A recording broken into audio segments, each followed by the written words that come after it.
Hello friends, வணக்கம் and welcome back to குரூடெக்ஸ் மோன். இன்னைக்கு நம்ம எந்த வெப் சீரிஸோட ரிவ்யூ பார்க்க போறோம்னு கேட்டீங்கன்னா, the hunt for Rajiv Gandhi assassin 2025ல தமிழ் டப்ல சோனி லிவ்ல ரிலீஸ் ஆயிருக்க ஒரு டாக்குமெண்ட்ரி டிராமா சீரீஸா இன்ட்ரெஸ்டிங்கா எடுத்து பிரசென்ட் பண்ணிருக்காங்க. பயங்கர ரியலாவும் ராவாவும் நேச்சுரலாவும் இருந்தாலும் பயங்கர ஒன் சைடடா கவர்மெண்டோட ஒப்பீனியன் அண்ட் சைட்ஸ் தாட்ஸை மட்டுமே வச்சு அந்த இன்வெஸ்டிகேஷன் டிராமால என்ன நடந்துச்சுங்கிறத இன்ட்ரெஸ்டிங்கா பிரசென்ட் பண்ணியிருந்தாங்க. இந்த சீரீஸ்ல மொத்தம் 7 எபிசோட்ஸ் இருக்கு. 6 ஹவர்ஸ்க்குள்ள ஒரே சிட்டிங்ல பார்த்து என்ஜாய் பண்ற மாதிரி தான் நரேட் பண்ணிருக்காங்க. சிம்பிளான ஒன்லைன் ஸ்டோரி என்னன்னு கேட்டீங்கன்னா, 1991ல தமிழ்நாட்டுல ஸ்ரீபெரும்புத்தூர்ல ஒரு மாநாட்டுக்காக முன்னாள் பிரைம் மினிஸ்டரா இருக்கக்கூடிய ராஜீவ் காந்தி வராரு. அவர் அங்க வச்சு பிளான் பண்ணி சூசைட் பாம் மூலியமா யாரு கொலை பண்ணது, இதுக்கு பின்னாடி இருக்கக்கூடிய சம்பவம் என்னங்கிறத போலீஸ் எப்படி இன்வெஸ்டிகேட் பண்ணி கண்டுபிடிச்சாங்க, இதுக்கும் விடுதலை புலிகள் குரூப் பிரபாகரனை வச்சு என்ன கான்ஸ்பிரசி தியரி உண்டாச்சு, அந்த ஒத்தக்கண்ணு சிவராசு பண்ணக்கூடிய சம்பவம் என்னங்கிறது எல்லாத்தையுமே இன்ட்ரெஸ்டிங்கா சொல்லியிருந்தாங்க.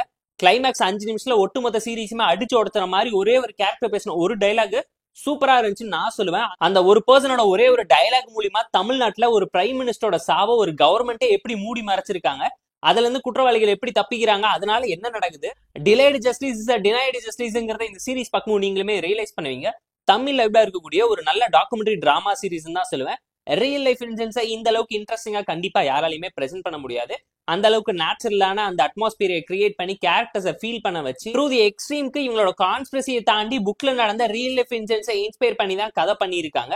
ஸ்கிரீன் பிளே பொறுத்துக்குள்ள ஒரு எபிசோட்லயுமே ட்விஸ்ட்டை கொண்டாடணுங்கிறத தாண்டி சஸ்பென்ஸ் அண்ட் டென்ஷனை பில்ட் பண்ணி என்ன நடந்துச்சு எப்படி நடந்துச்சுங்கிறத தெரிஞ்சிருந்தாலும் அதுக்கு பின்னாடி இருக்கக்கூடிய டிராமா அந்த இன்டென்சிட்டியை குறையாம லாஸ்ட் வரைக்கும் ஹோல்டு பண்ணியிருந்தது. ஒரு எபிசோட்லயுமே நல்லா இருந்துச்சு. பட் 7 எபிசோட்ஸ் தேவையில்லைங்கிற மாதிரி எனக்கு பர்சனலா தோணுச்சு. இன்னுமே 5 எபிசோட்ல ட்ரிம் ஆஃப் பண்ணி என்கேஜிங்கா இம்ப்ரெசிவா பிரசென்ட் பண்ணியிருந்தா சூப்பரா இருந்திருக்கும்னு நீங்களுமே யோசிப்பீங்க. அண்ட் இந்த சீரீஸை பார்க்க கண்டிப்பா உங்களுக்கு ஒரு பொறுமை தேவைப்படும். ஏன்னா ஒன் சைடடா சில விஷயத்த பேசும்போது அக்செப்டபிளா இல்லாம இருந்தாலும் பட் ரியல் லைஃப்ல நடந்த இன்சிடென்ட்ஸை எப்படி எல்லாம் கவர் அப் பண்ணிருக்காங்க, மறைக்கப்பட்ட வரலாறுக்கு பின்னாடி இருக்கக்கூடிய உண்மை என்னங்கிறத சில இடத்துல ஆணித்தனமா உங்களால புரிஞ்சுக்க முடியுங்க. ஓப்பன் மைண்ட்ஸோட பாக்குற மாதிரியான ஒரு நல்ல சீரீஸ் தான் நான் உங்களுக்கு சஜஸ்ட் பண்றேன். சோனி லிவ்ல மோஸ்ட் வாட்ச்டு தமிழ் சீரீஸ்னு சொல்லி ரேட்டிங்ல நம்பர் 1ல இருக்கக்கூடிய ஒரு நல்ல சீரீஸ்ங்கிறதையும் மனசுல வச்சுக்கோங்க.